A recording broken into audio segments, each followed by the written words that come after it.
Hello everybody, my name is Zach Brittain. I'm a local real estate agent and investor with Phipps Brittain Real Estate here in Waterloo Region. And over the past 5 years in our local real estate market, we've experienced really low levels of inventory. This means that there are not enough listings for the amount of buyers that want to purchase them, causing what happens to be a multiple offer situation pretty frequently. In this video, we're going to share with you how to win in a multiple offer situation without overpaying for the property.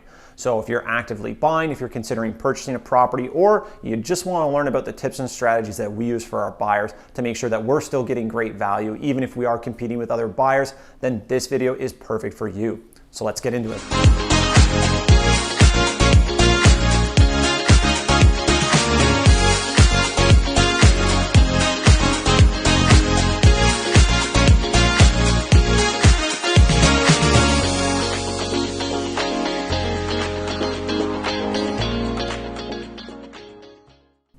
So before we get into the tips and strategies that we like to use with our buyers and amongst ourselves is understanding what a multiple offer situation actually is. Now, as a buyer, you find a great home and you want to offer on it, and they say, well, we're taking offers on this time and this date. And that's fine. It's really common in our market right now is for property to list on a specific day and then take offers about a week away from that at a specific time and date. Now, when you're in a multiple offer situation, there's really only two pieces of information that you will get as a buyer, and that is how many offers there are and which brokerages are representing the offer. Unfortunately, you are not allowed to, or typically the information is not readily available for what the price, terms, and conditions of the competing offers are. That would be fantastic as a buyer because that would help you navigate accordingly. But as a buyer in a multiple offer situation, assume the only information that you're going to have is how many offers you're competing against and which brokerages are representing those offers. Now you know how many offers there are and which brokerages are representing those offers. The best way to make sure that you win in a multiple offer situation like this is to understand the exact terms and conditions the seller is looking for and offer more money than the other buyers. Seriously. Money talks. If you want to win in multiple offers, the easiest way to do so is to just straight up offer exactly what the sellers want and offer more money than all the other buyers. But you're probably watching this video thinking, hey Zach, well, I don't want to follow that strategy. And you know what? It's probably not the best strategy either, especially if you want to make sure you're getting fair or good value for your property purchase. So let's get into the tips and tricks to help you avoid doing that. So we're going to rewind a little bit here and we're going to take you through the entire process from beginning to end. So you found the dream home, that's fantastic. You've already scheduled a time to go see the property and you've confirmed with your real estate agent who's helping you buy this property what time and date they're going to be taking offers, so you know exactly when you have to be ready for. So after you view the property, you decided you're probably going to be bringing an offer, you really like it, it's a good fit for you. The best thing that you can do to prepare for a multiple offer situation is to understand the property in detail and how it fits into the current market. What we mean by this is understand what other properties are available in that same neighborhood that compare to it, as well as understand what other properties have recently sold in that area that are comparable to it, and how the home you want to offer on compares directly to those. Is it bigger? Is it nicer? Is it a better location? Does it have better features? Are the expectations in line with other properties that have recently sold and other properties that are actively on the market and expecting offers? This will help give you context on where this property fits in and help you start to understand potentially what the seller's expectations are for this type of property. All this information is super important to understand when they're taking offers and how the property fits into the current market right now. Look at recent sales that have sold within the last 30 days or less and ask your real estate agent to analyze or help you view other properties that could be seen as comparable homes to give you more context on what good value for the property is before you even decide to bring your offer. So now that you've viewed the home, you've gotten a little bit more research and context on how it fits into the market and how that exact property compares to other homes that are active and recently sold. The next best thing is to prepare yourself for offer day, and that is to understand exactly what the sellers want, aside from price. Now you can go onto the listing yourself, you can ask your real estate agent to communicate with the listing agent directly and ask questions like what their preferred closing date is, what inclusions and exclusions are going to be a part of the deal. Is there anything else aside from price that's going to be really valuable to the seller? You never know what a seller is going to say until you ask, and any piece of information is only going to help you prepare an offer in advance and be able to make a better decision, as well as position your offer to be easy to work with for the seller. What you're doing in this preparation stage is taking care of your back end of the buyer, making sure you understand the market, but also making sure that the type of offer that you can bring and the components of your offer are very agreeable and easy to deal with and accept for the seller. You're making sure you're understanding what's important to them, and you're understanding those things in advance to make accommodations for them on offer day. This will make your offer easier to deal with and more likely to be accepted compared to other offers. So now that you understand what's important to the seller, closing date, inclusions, exclusions, maintenance items, whatever it may be, now you have the basics prepared for your offer. It's time to discuss what clauses and conditions that you're likely going to include in your offer. Now, this is typically something that we will do either the day before or the day of offer presentation, depending on the buyer, the situation, and their schedule. And this is when we're discussing things like which clauses and conditions to include. Before we go any further, we do have other videos on this, but a clause is something that's going to inherently be a part of the deal and agreed upon by the buyer and a seller, typically a statement. A condition is something that needs to be satisfied by a specific time frame in order for the deal to proceed. An example being a condition on getting mortgage financing for the property for 5 business days after the offer is accepted. So for more clarification on that, hit the website or go check out some other videos of ours. But when we're discussing the clauses and conditions that we need to include with our buyer's offer in multiple offer situation, here's what we consider. For clauses, we have standard clauses that we typically apply for the majority of our buyers. These are things to keep the seller honest, as well as things that are typical in a real estate transaction. Number of walkthroughs, agreeing to pay the deposit and the remainder of the purchase price upon closing. The seller's going to want to make sure they're getting their money. As well as, what the condition of the property is going to be upon closing. If there's been any hidden defects in the property, then there's a laundry list of clauses that we have ready to go for all of our buyers and their offers. But what we get more conversations on are the conditions. And you're saying, Zach, we hear all these people buying properties way over asking, no conditions. How can that be a thing? And the reality is you have to think about it like a seller in this instance. Say you're selling your property. You have 5 offers on the table and there's 2 or 3 that are very, very close, but one of them doesn't have conditions and the other 2 offers do have conditions.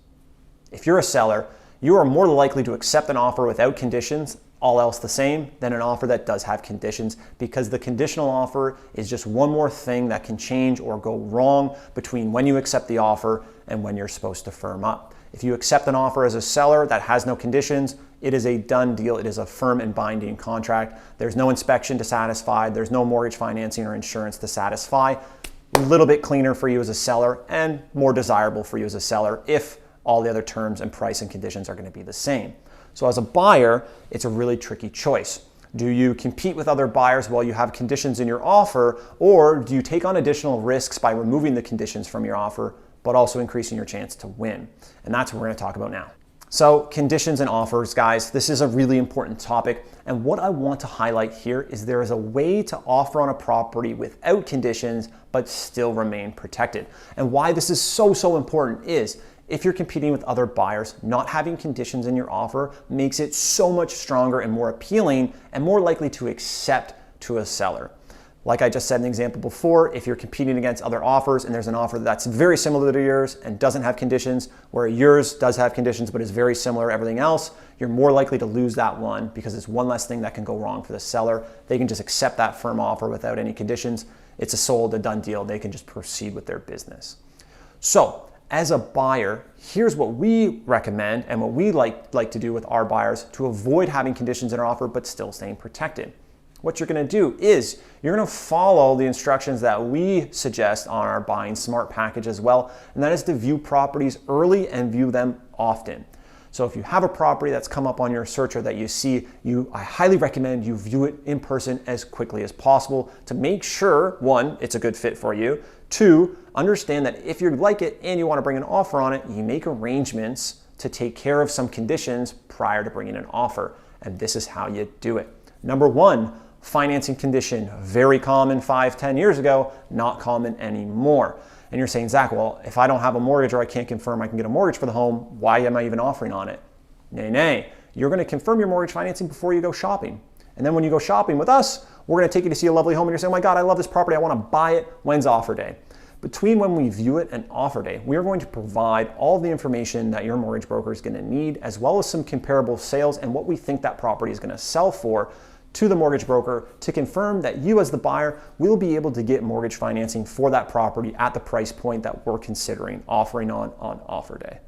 Think about that. You're getting your finance condition taken care of before you even offer on the home. That gives you as a buyer much more confidence and clarity in what you can comfortably offer, so that if you do get an accepted offer, you don't have to worry about the financing. That's already taken care of. Number 2, inspection. The second most common condition that we see, but not very common anymore. And you're thinking, well, Zach, I'm gonna go spend hundreds of thousands of dollars on a property and I haven't even had an inspector look at it. I've never been a homeowner, I'm not handy, I don't know anything about anything. How do I wanna make sure that the property is actually gonna be in good condition? Well, if you followed our instructions and you viewed the property early and often, you determined you liked it, and you're gonna bring an offer, but you wanna have an inspection in it, the kicker is, if you have enough time between when you viewed it and when offer date is, you can approach, or you can ask your agent to approach the seller's agent to request a time to inspect the property before offering. That's right. You can ask the seller's agent and the seller if they will grant you the property to inspect the home prior to bringing in an offer. What this will allow you to do is this will allow you to get a really good firsthand look at the property to determine if it's even worth offering on or not. Furthermore, you'll get more information about the home to give you more clarity on if you should be bringing a stronger offer or if there's things that you should consider or renegotiate in your offer before you even end up presenting it. What you're doing here is getting more information as a buyer about the property that you want to purchase. And if you can do more of that before offer date, especially with the condition, then that means that you may be able to avoid bringing a condition of an inspection on offer day to make your offer more appealing and more likely to get accepted without overpaying. Okay guys, pro tip time. A cheeky little trick that we like to use with our buyers when we're in a multiple offer situation to make their offer more appealing and stronger is to offer a larger deposit. As a buyer, you have to offer a deposit to a seller. In our market, it ranges between $10,000 and $50,000. But if you have extra cash available, offering a larger deposit ready available with your offer makes it seem a lot stronger, and they're gonna be a lot more confident in working with you that you're not gonna cause any problems as a buyer. Any edge to make you and your offer more appealing and easier to accept will help you win in multiple offers. But wait, there's more. At the beginning of this video, I mentioned some secret tips and tricks at the end on how to either avoid or win without competing with other buyers, and that is a bully offer or a preemptive offer.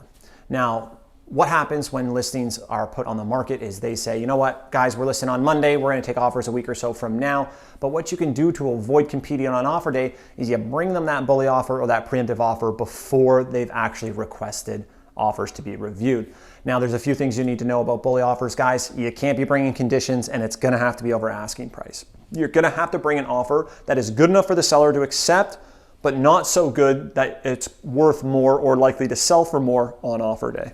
It's a tricky balance, but if you're working with an experienced buyer's agent like myself or Matt Phipps, we utilize bully offers very regularly for our own purchases and our own buyers because this is a good way to avoid competing with other buyers.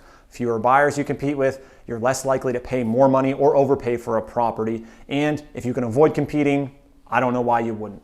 So if you have more questions on how to utilize bully offers or the scenarios in which those make sense, get in touch. Our contact information is available in the description, but what we can tell you is this amazing strategy. You just have to know when and how to apply it to make sure you're not going to be overpaying or competing with that many buyers to get your dream home.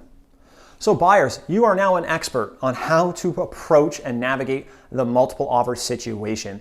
If you need more great content or you need more resources on buying real estate, we have you covered. There's a link in the description, and you can head over to www.phippsbrittanrealestate.com and download our free buyer guide. This guide covers the entire buying process from beginning to end and is a very valuable resource, especially for those that are first-time buyers or those that have been out of the game for a few years now. If you don't need the buyer guide and you're ready to meet with myself and Matt to discuss how to find and purchase the right property, there's a link in the description for the Contact Us form. Share your contact information, the types of properties you're after, and we will follow up to book an appointment to make sure that we point you in the right direction and get started on the home search immediately. But for now, thank you so much for watching this video. If you liked what you saw, leave us a like, hit the subscribe button, and drop a comment and let us know what other real estate content you guys need to see right here on the YouTube channel. Until then, thank you so much for watching. We'll see you next time.